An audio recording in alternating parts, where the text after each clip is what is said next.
नमस्कार मंडळी, वंदना किचन मराठीमध्ये तुम्हा सर्वांचं खूप खूप स्वागत. शेवग्याच्या शेंगा म्हटलं की तुम्हाला कोणकोणते पदार्थ डोळ्यासमोर येतात बरं? शेवग्याच्या शेंगाची आमटी, शेवग्याच्या शेंगांची कढी, शेवग्याच्या शेंगांची भाजी, हो की नाही? शेवग्याच्या शेंगाचं थालीपीठ देखील केलं जातं. अहो एवढंच कशाला, तर शेवग्याच्या शेंगाची भजी देखील केली जातात. शेवग्याच्या शेंगामध्ये ना भरपूर प्रमाणामध्ये आयर्न, विटॅमिन, कॅल्शियम असतं. त्यामुळे शेवग्याच्या शेंगा जरूर खाव्यात. तर आज आपण ना शेवग्याच्या शेंगा भाजून अफलातून चवीचा झणझणीत पदार्थ बनवतोय. रेसिपी आवडल्यास एक लाईक आणि एक सबस्क्राईब नक्की करा. चला तर मग वेळ न घालवता लगेचच रेसिपीला सुरुवात करूया. त्यासाठी इथं मी ना 3 शेवग्याच्या शेंगा घेतलेल्या आहेत. हे बघा, आता शेंगा घेताना आपल्याला अशा जाडसर बघूनच घ्यायच्यात, म्हणजे ह्या शेंगा ना मासळू असतात आणि याला गर छान पडतो. तर सर्वात अगोदर आपण काय करूया, हे शेंगांचे ना तुकडे करून घेऊया. तर इथे मी ना एक शेंगेचे 2 तुकडे करून घेतेय, म्हणजे शेंग भाजायला सोपं जाईल.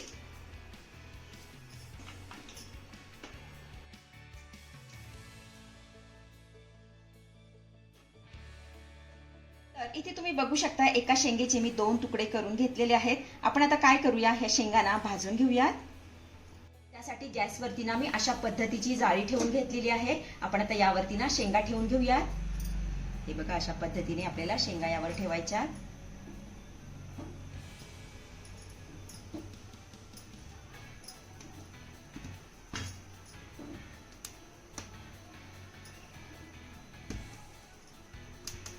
ह्या शेंगांना आपल्याला हाय फ्लेम वरती आलटी पलटी करत सगळ्या बाजूने छान अशा डाग पडेपर्यंत भाजून घ्यायच्या. हे बघा, पलटी करून घेऊयात.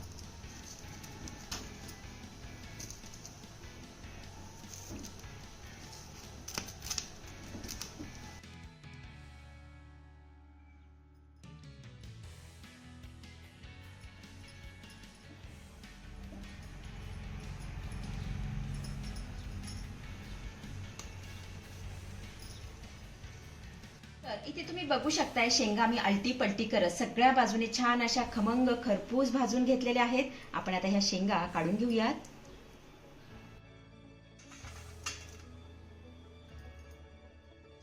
आता काय करायचं, ह्या शेंगांमधला ना गर आपल्याला काढून घ्यायचा आहे.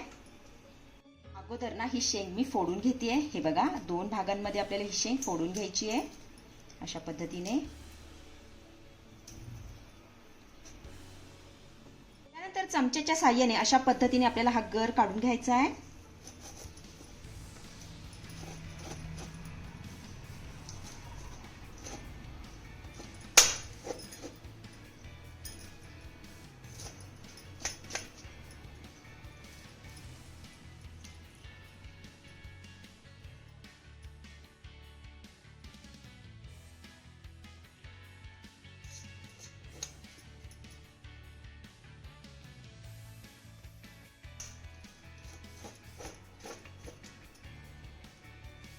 आता अशाच पद्धतीने आपण सगळ्या शेंगांमधला गर काढून घेऊयात.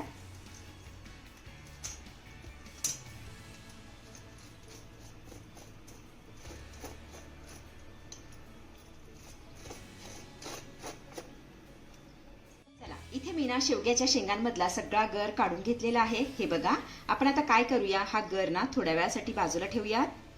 त्यानंतर गॅसवरती मी लोखंडी तवा ठेवून घेतलेला आहे. आता यामध्ये ना आपल्याला अर्धा चमचा तेल घालायचंय. त्यानंतर अर्धा चमचा जिरे घालूया. जिरं आपलं चांगलं फुललं की 5 ते 6 हिरव्या मिरच्या यामध्ये घालूया. सोबतच अर्धा गड्डी सोललेला लसूण यामध्ये घालूया. आता काय करायचंय, हा लसूण आणि मिरची आपल्याला डाग पडेपर्यंत चांगले परतून घ्यायचंय.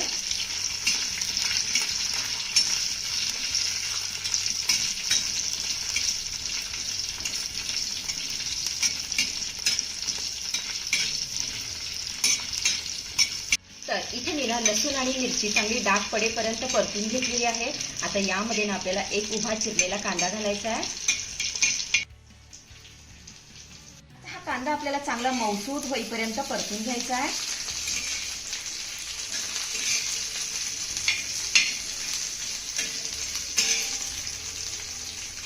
कांदा आपला चांगला मऊसूत परतून झाला की यामध्ये ना आपण एक चिरलेला टोमॅटो घालूया. टोमॅटो चांगला मिक्स करून घ्यायचा आहे.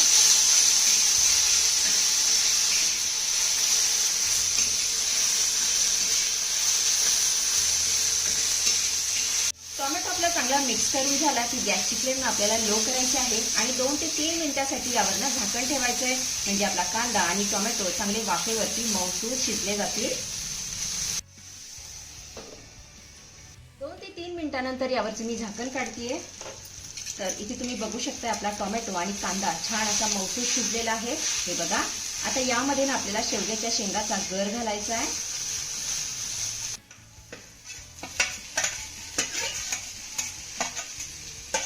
सोबतच चवीपुरतं मीठही घालूया. आता हे सर्व साहित्य आपल्याला चांगलं मिक्स करून घ्यायचं आहे.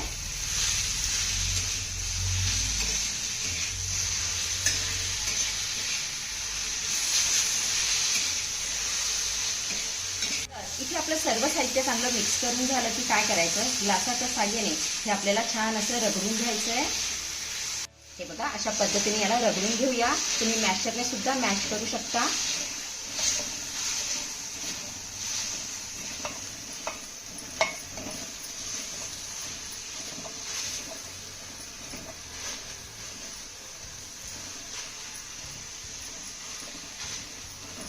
तर इथे बघा, सगळं साहित्य मी चांगलं असं रगडून घेतलेलं आहे.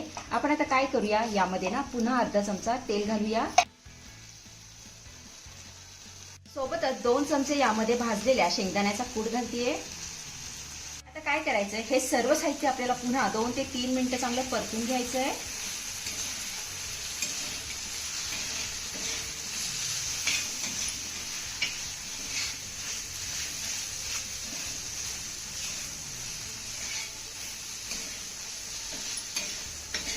तर इथे आपलं सर्व साहित्य चांगलं परतून झालं की वरनं ना बारीक चिरलेली कोथिंबीर घालायची आहे.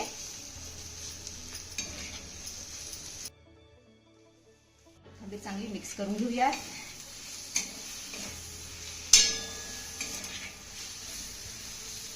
तर इथे आपलं झणझणीत चटपटीत असं भाजलेल्या शेवग्याच्या शेंगाचं भरीत बनवून तयार झालेलं आहे. हे तुम्ही ज्वारीची भाकरी, बाजरीची भाकरी, चपाती किंवा वरण भातासोबत खाऊ शकता. चवीला एकच नंबर लागते. अतिशय साधी आणि सोपी रेसिपी आहे. नक्की करून बघा.